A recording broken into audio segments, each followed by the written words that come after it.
All right, BC, you're getting 2 videos one day from me. How about that? I want to get this vinyl tag done before everybody used all the good stuff. I'm trying to always use stuff that people don't use, but obviously there are duplicates. There's probably channels that I don't even know about that are using them. But hey, I'm gonna make this quick. I know you guys got a lot of vinyl tags to watch. I got my list. So my best find of 2019. Is that a little loud? Sorry. Best find of 2019. It just happened right at the end of the year. This album I've been looking for a long time. It was an RSD release a long time ago. This is Nickel Creek's self-titled.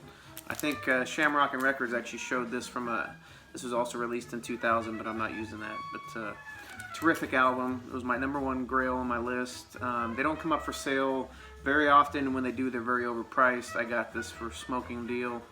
I'll probably show it in my next release video, but anyways, that was my best find of 2019, I guess you could say. Next would be favorite album of 2019. I've showed this before. It's off of Coal Mine. This is Kelly Finnegan. The Tales People Tell. Just a terrific album. Kelly Finnegan from the Monophonics, his first solo release. His dad Mike was also a musician, played with like Hendrix. I think he played keyboards just like Kelly does. Yeah, played with Hendrix, Joe Cocker, that kind of stuff. But it's the red, I think it's red vinyl. Just a terrific album. If you guys haven't heard it, check it out. Just really, really awesome. Definitely my favorite album of the year. A novelty record. So this is a Snow White and the Seven Dwarfs picture disc. Pretty neat. I love anything on the Disneyland label. Yeah, it's just kind of fun and kind of a kid's record, so novelty record. There it is. An homage cover. So I'm gonna go with what came out first. Rolling Stones' Sticky Fingers, followed by Motley Crue. So this is Too Fast for Love. Very, very similar. You could tell they definitely probably got it from that, I would think. But B-side or deep cut. So this is, I got this in the estate sale for very cheap. Pearl Jam does a Christmas release where they release like a, if you're in the 10 club they call it, they release like a Christmas single. This is the very first one, and from 1991. The song was called "Let Me Sleep." It was a Christmas song. They only made 1,500 of these, and I believe this is the only way you could get that song. B-sides called "Ramblings." That's just kind of them jamming out. You can actually hear, they recorded that on tour with the Red Hot Chili Peppers in '91. You can actually hear the Chili Peppers playing, and they actually point it out. But the track, the deep cut, will be "Let Me Sleep."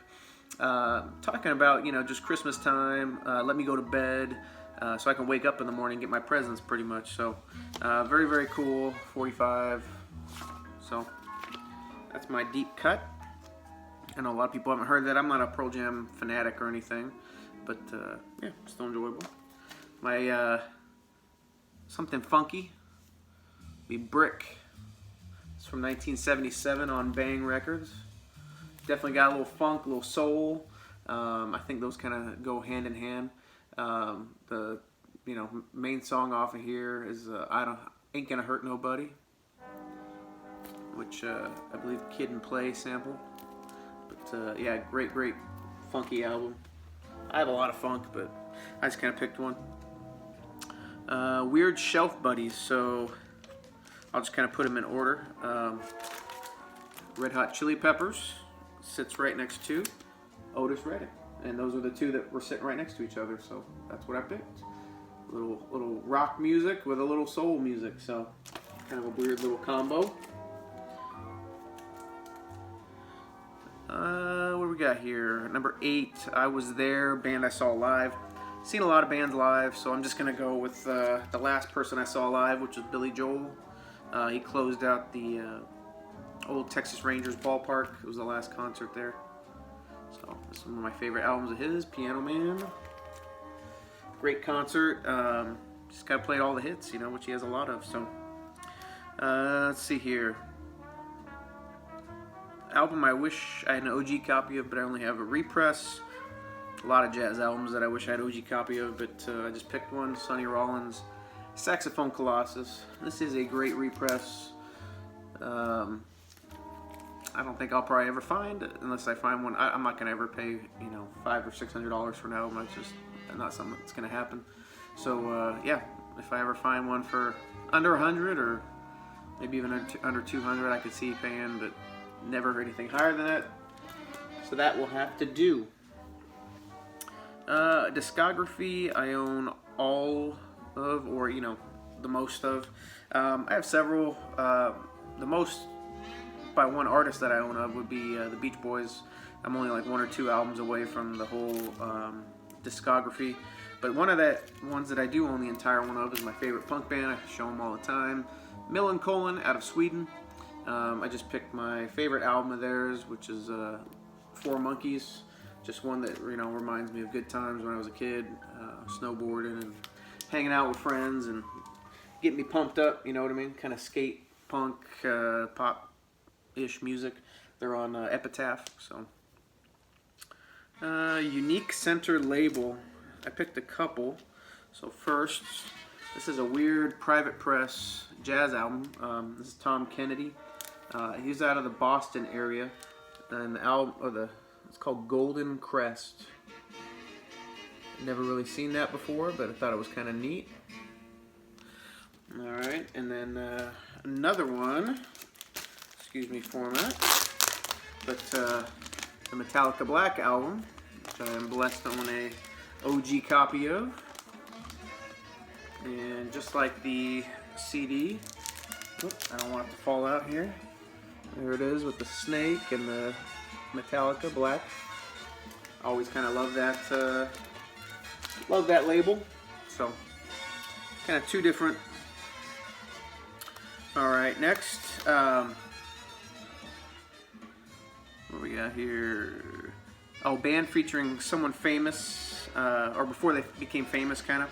I don't know if anybody's shown this already or not, but this is The Wind in the Willows. And the artist, I don't know if you can see her. It's a good old Debbie Harry, which will go on to be in Blondie. So, kind of a neat little, this is more kind of psyche, folky. Yeah, very good. But this, first Blondie album, which obviously Blondie is Blondie, so very, very cool.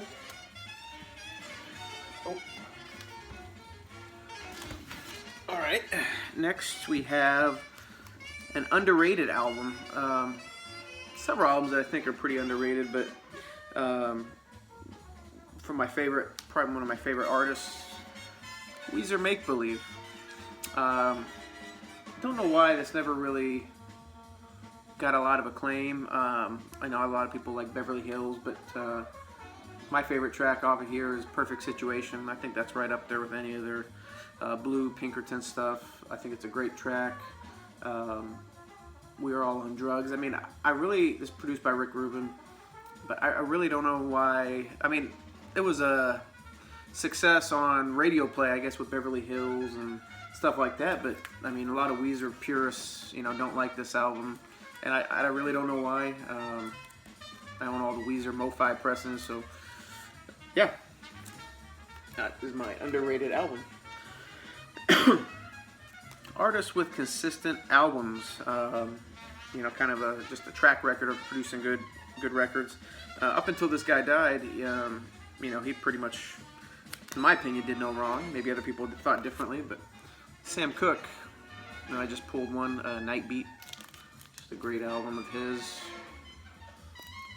Love everything Sam did. Just beautiful soul, poppy of the time. Kind of ballad, you know what I mean?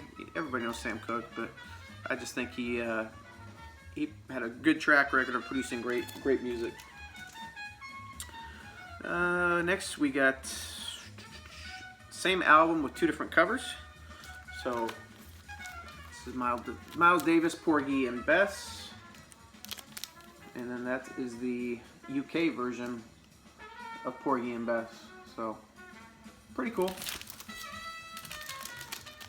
We got the 6-side, and then we got the CBS label. So yeah, I think I found this one first, and then got the 6-side pressing. So same track listing, same order, everything like that. Album I bought for cheap that's now worth money. I could have went 2 different ways. The cheapest album I ever bought was that Litter album that's worth the most money. I bought that for $1, maybe even less than $1. Now you guys, a lot of people know what that's worth, but I kind of went with the album I actually bought new that's worth a lot of money. Go figure, Britney Spears. You know, I love my female vocalists. This actually is probably, you know, one of the highest, maybe even top 10 album I have as far as value. You guys can look it up. This is the limited edition pink, first one that Urban Outfitters did, and it goes for several, maybe even, you know, a couple hundred now. So yeah, still sealed. I got the clear copy and play that instead. Yeah, very cool. So I bought that for like 25 bucks, worth, you know, a couple hundred. So favorite drummers. So first we got of course Mr. Art Blakey, Orgy and Rhythm. Great album for jazz drummers, if you like any kind of drumming really. Both this and the other, this is volume 2. Volume 1 is also just heavy on the drums with him. So if you like percussion, it's a great one. And I had to do a rock drummer as well. Mr. Danny Carey from Tool, tremendous drummer.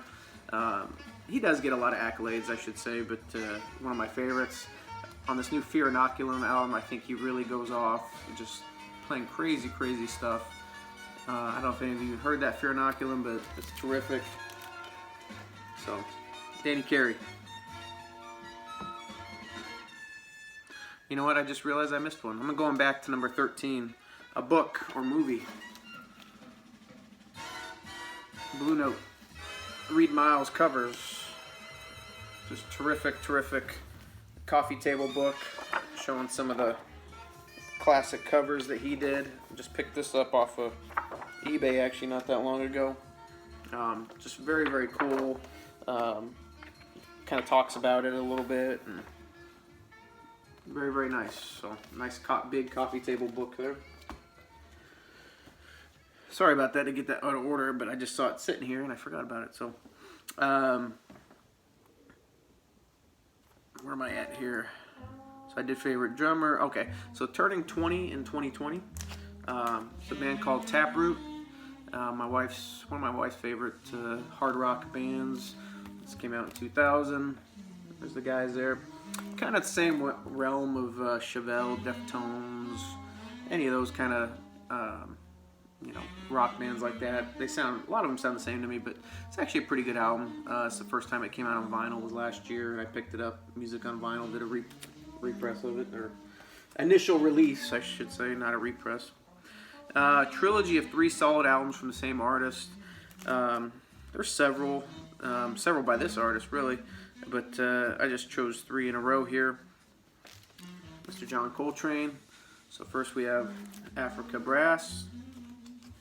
And then, you think I'm going to show another Impulse album, don't you? Well, while he was under contract with Impulse, Atlantic came along and released this recording, Coltrane Plays the Blues, because they had that in the vault. And then, along came another Coltrane album for Impulse. This is just Coltrane. Nice Japanese pressing there from like 1962. So, yeah, I could have chose a lot of, 3 albums from Coltrane, but I just chose these 3 because I thought it was a weird order, being with the Atlantic one right smack in the middle. But yeah, so very cool. So I think that's it. I think I made it through all 20 questions here. So yeah, hope you guys are all doing well. Love the Vinyl Tech 2020. I would encourage all new channels or any people watching me that don't make videos, give it a shot. I think that's how I actually started my first video, was Vinyl Tag, and never thought I'd have this many people watch my watch my crappy videos here, but appreciate all you that do. And 2020 resolution is I'm gonna comment. I watch a lot of videos, but I don't comment as much. I'm gonna change that in 2020. So hope you guys all have a good one. See ya.